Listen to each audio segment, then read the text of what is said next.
অসম বিধানসভাৰ নিৰ্বাচন অনুষ্ঠিত হৈ গ'ল আৰু খোৱাঙত আমাৰ মিত্ৰজোঁটৰ প্ৰাৰ্থী চক্ৰধৰ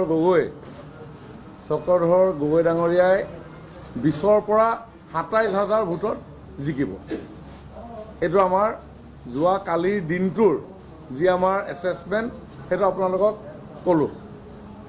দ্বিতীয়তে যিটো ঘটনা যোৱাকালি ইয়াতে সংঘটিত হ'ল লুৰিণজ্যোতি গগৈৰ নেতৃত্বত, এইগৰাকী ব্যক্তিয়ে অসমখনৰ উন্নয়নৰ বাবে আজিৰ পৰা প্ৰায় 8 বছৰৰ আগতে মিছা কথাৰে অসমক বিভ্ৰান্ত কৰি সমগ্ৰ উন্নয়ন স্থবিৰ কৰি পেলাইছিলে।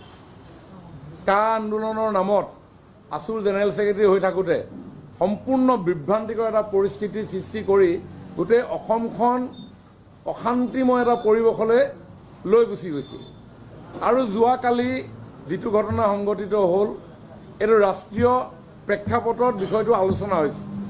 কাৰণ দুজন ব্যক্তি তেওঁলোক ভাৰতীয় জনতা পাৰ্টীৰ কাৰ্যকৰ্তা, দুখন বেলেগ প্ৰদেশৰ পৰা আহি অসমৰ সমাজ জীৱনখনৰ লগত তেওঁলোকে কাম কৰিছিলে আৰু যোৱাকালি তেওঁলোকৰ ওপৰত যি অবৰ্ণনীয় অত্যাচাৰ চলালে, লগতে আমাৰ স্থানীয় যুৱক যুৱতীৰ ওপৰত, এটা অসমবাসীৰ প্ৰতি এটা বিৰূপ মনোভাৱ সমগ্ৰ দেশখনতে বিয়পি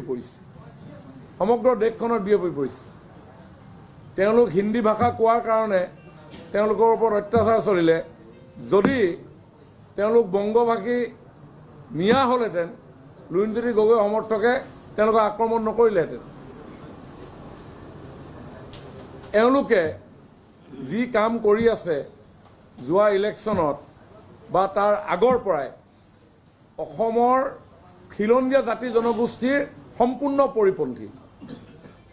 জাতীয়তাবাদৰ নামত মুখা এখন পিন্ধি ভণ্ডামি কৰি কংগ্ৰেছৰ লগত, যি কংগ্ৰেছে অস্তিত্ব ৰক্ষা আন্দোলনত 860জন মানুহক হত্যা কৰাৰ কলংকেৰে কলংকিত, যি কংগ্ৰেছ গ্ৰ' মোৰ ফুডৰ নামত মৈমনছিঙীয়া মিয়া অসমত সংস্থাপিত কৰি অসমৰ গোটেই পৰিকাঠামোটোক ভাঙি দিয়া কলংকেৰে কলংকিত, যি কংগ্ৰেছৰ কাৰণে অসমৰ জনসাধাৰণে মাহিয়াই দৃষ্টিৰে চাই অসমক প্ৰবঞ্চনা কৰি আহিছে বুলি যোৱা 3-4টা দশক অভিযোগ যি কংগ্ৰেছৰ ওপৰত প্ৰদান কৰি অহা হৈছিল, যি কংগ্ৰেছৰ ভুল নীতিৰ কাৰণে অসমত আলফা, অসমত বড়োলেণ্ড 50-50,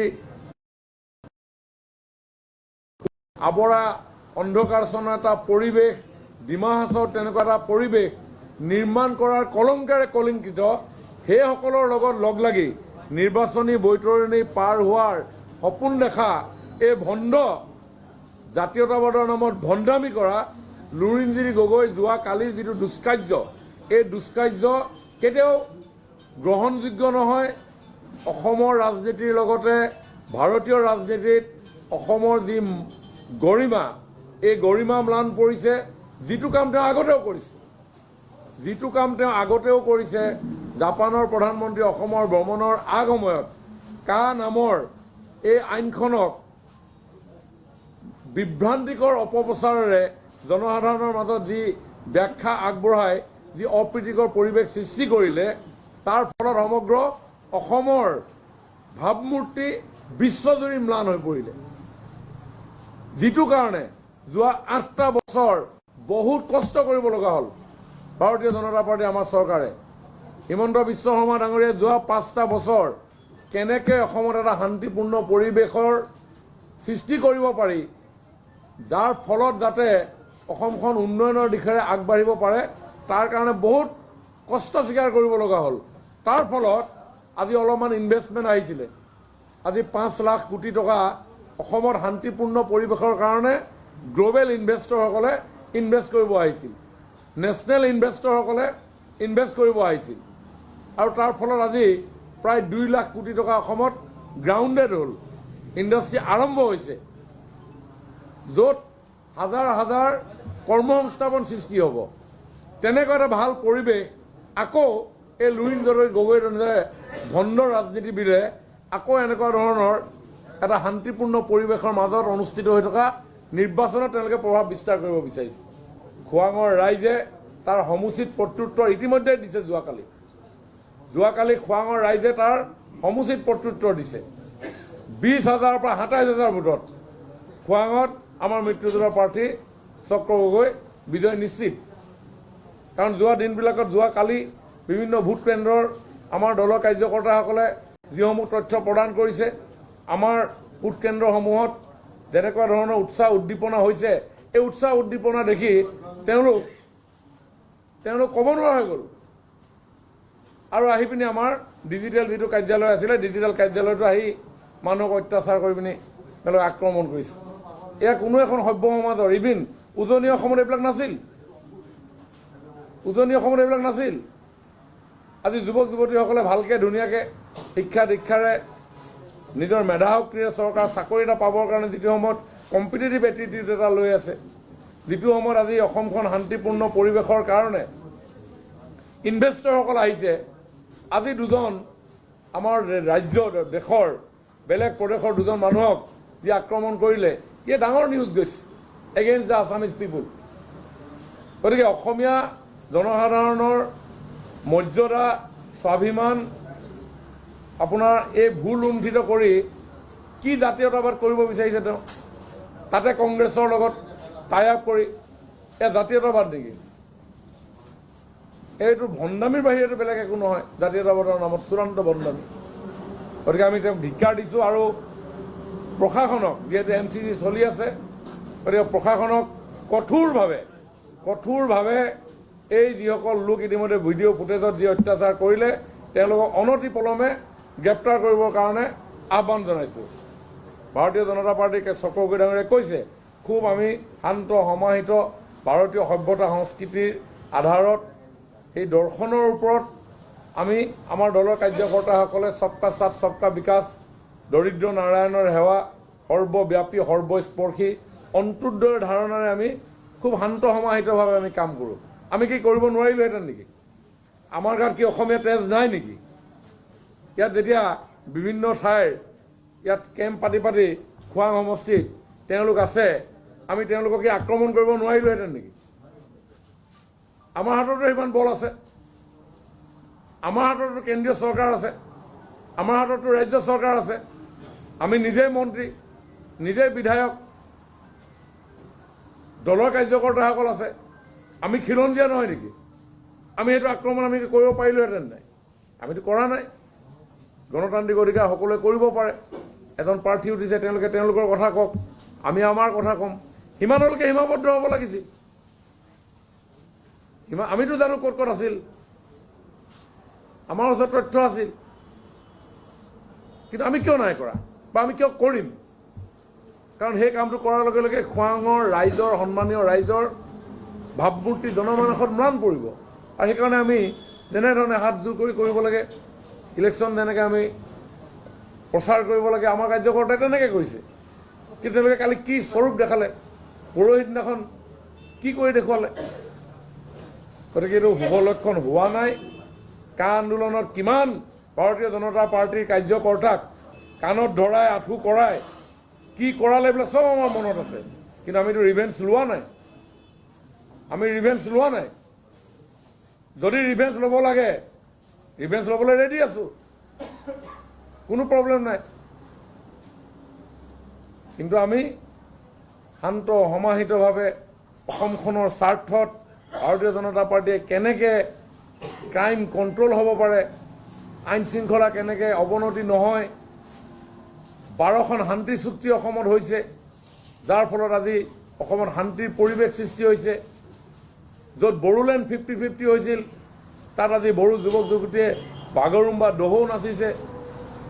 যি চাহ জনগোষ্ঠী সমাজ 200 বছৰ কংগ্ৰেছৰ বঞ্চনাৰ বলি হৈ আহিল, আজি তেওঁলোকে নতুনকৈ জীৱনৰ ৰামধেনু অকাৰ পৰিৱেশ পাইছে। চাহ বাগিচাৰ আলি বলিৰ পৰা আৰম্ভ কৰি ইলেক্ট্ৰিচিটিৰ পৰা আৰম্ভ কৰি তেওঁলোকৰ বেংক একাউণ্ট নাছিল 2019 চনলৈকে। আজি বেংক একাউণ্টত তেওঁলোকে ধন সঞ্চয় কৰি নিজৰ সন্তান সন্ততিৰ সপোন দেখাৰ পৰিকল্পনা আৰম্ভ কৰিছে। তাৰ আনন্দত তেওঁলোকে অতি আন্তৰিকতাৰে ঝুমুৰ প্ৰদৰ্শন কৰি বিশ্বক আকৰ্ষিত কৰিছে। বিহু বিনন্দিয়াৰ জৰিয়তে আমাৰ লোকগীত, লোক সংস্কৃতি, লোক সাজপাৰ, লোক অলংকাৰ, লোক বাদ্য আজি বিশ্বত প্ৰচাৰিত হৈছে। আজি আমাৰ স্বৰ্গদেউসকলৰ ডা ডাঙৰীয়াসকলৰ সমাধিস্থলী সেই মৈদাম আজি বিশ্বজুৰি আকৰ্ষণৰ কেন্দ্ৰবিন্দু হৈছে। আজি ছেমি কণ্ডাক্টৰৰ জৰিয়তে আজি অসম বেষ্ট ইনভেষ্টমেণ্ট ডেষ্টিনেশ্যন হিচাপে আজি গ্ল'বেলি ৰিকগনাইজ হৈছে। সাউথ ইষ্ট এছিয়ান কাণ্ট্ৰিসমূহে আজি অসমত মেডিকেল টুৰিজিম, অসমত এডুকেশ্যন টুৰিজিম, আমাৰ অসমত টেঞ্জিবল ইনটেঞ্জিবল হেৰিটেজ টুৰিজিম এই ক্ষেত্ৰত আকৰ্ষিত হৈছে। যিটো সময়ত অসমৰ নৱপ্ৰজন্মই এমপ্লয়মেণ্টৰ কাৰণে আজি বিভিন্ন ক্ষেত্ৰ আৱিষ্কাৰ হৈছে, আৰু সেইটো সময়ত এই ভণ্ড লুৰিণজ্যোতি গগৈৰ নেতৃত্বত এই গুণ্ডা বাহিনীয়ে বহিৰাজ্যৰ দুজন ব্যক্তিক হিন্দী কথা কোৱাৰ কাৰণে কি জাতীয়তাবাদহে এইটো? বাংলাদেশী মৈমন সিঙে বিয়া হ'লে ডিঙিত ধৰি পিনি জুমা খালেহেঁতেন, আৰু তেওঁলোক হাৰিয়ানা হোৱাৰ কাৰণে। আৰু এজন ক'ৰ আছিল? ঝাৰখণ্ডৰ হোৱা হ'লে আজি ঝাৰখণ্ডৰ হোৱাৰ কাৰণে আজি তেওঁলোকে প্ৰহাৰ কৰিছে। ইয়াত অসমত ঝাৰখণ্ডৰ মানুহ নাই নেকি? ঝাৰখণ্ডত গৈ পিনি অসমীয়া ল'ৰা নাই নেকি? তাত যদি উৎপাত কৰে লুৰিণজ্যোতি গগৈয়ে পাৰিব নেকি দায়িত্ব ল'ব? তাত যদি চাকৰি বাকৰি কৰা ল'ৰা, তাত যদি কৰ্মসংস্থাপন কৰা ল'ৰা তাত যদি কাম কৰে, আজি যদি ঝাৰখণ্ডৰ মানুহে যদি আৰম্ভ কৰে, ইয়াত পাৰিব নেকি লুৰিণজ্যোতি গগৈয়ে? এই ভণ্ড গুণ্ডাকেইটাই পাৰিব নেকি? আহক এতিয়া, কালি আমি ইলেকশ্যনত বিজি আছিলোঁ, পাৰিব নেকি তেনেকে? এইবিলাক কথা নহয়। ইয়াৰ উচিত সমুচিত কৰ্তৃত্ব পাব। কা আন্দোলনত বহু ৰজ্য কৰিলোঁ। 9 বছৰ এটা হিন্দু বাংলাদেশী দেখাব পাৰিলে নেকি? আমিতো ইলেকশ্যনত সুধিছোঁ গাঁৱে গাঁৱে, নালাগে ভোট। যদি আমি কথা দিছিলোঁ এজনো নাহে, দেখাব পাৰিলে নেকি আমাক? কিয় মিছা কথাৰে তোমালোকে বিভ্ৰান্ত কৰি আছে বাৰে বাৰে? গতিকে তেওঁৰ বিভ্ৰান্তত এতিয়াও সকীয়াই দিছোঁ, যিসকল এই দুষ্কৃতিকাৰীৰ লগত তেওঁলোক জড়িত হৈছে, অহংকাৰ নকৰোঁ, উচ্চ বাচ্যও নকৰোঁ, খঙো নুঠে, ভৰিত পৰিম, আকৌ ৰাইজৰ কাৰণে কাম কৰিম, দিনে ৰাতিয়ে কাম কৰিম। কিন্তু অসমখনক লৈ কোনোবাই এনেকৈ ভণ্ডামি কৰি থাকিব জাতীয়তাবাদৰ নামত, ইয়াৰ পিছত কিন্তু সহ্য নকৰিম। ইয়াৰ পিছত কিন্তু আমি কোনো কাৰণত ভাৰতীয় জনতা পাৰ্টীক কোনো কাৰ্যকৰ্তাই সহ্য নকৰিব যদি এই কাম যদি ধাৰাবাহিকভাৱে চলে। গতিকে প্ৰশাসনক কৈছোঁ, আজি গধূলিৰ ভিতৰত যদি আপোনালোকে ডিব্ৰুগড় জিলাৰ SP DC সাহেব শুনি লওক, আজিৰ ভিতৰত যদি গধূলিৰ ভিতৰত এৰেষ্ট নকৰে, কাইলৈ কিন্তু ল এণ্ড অৰ্ডাৰ চিটুৱেশ্যন হ'ব। একদম হ'বই, কৈ দিছোঁ। SP DC ডাঙৰীয়া শুনি লওক।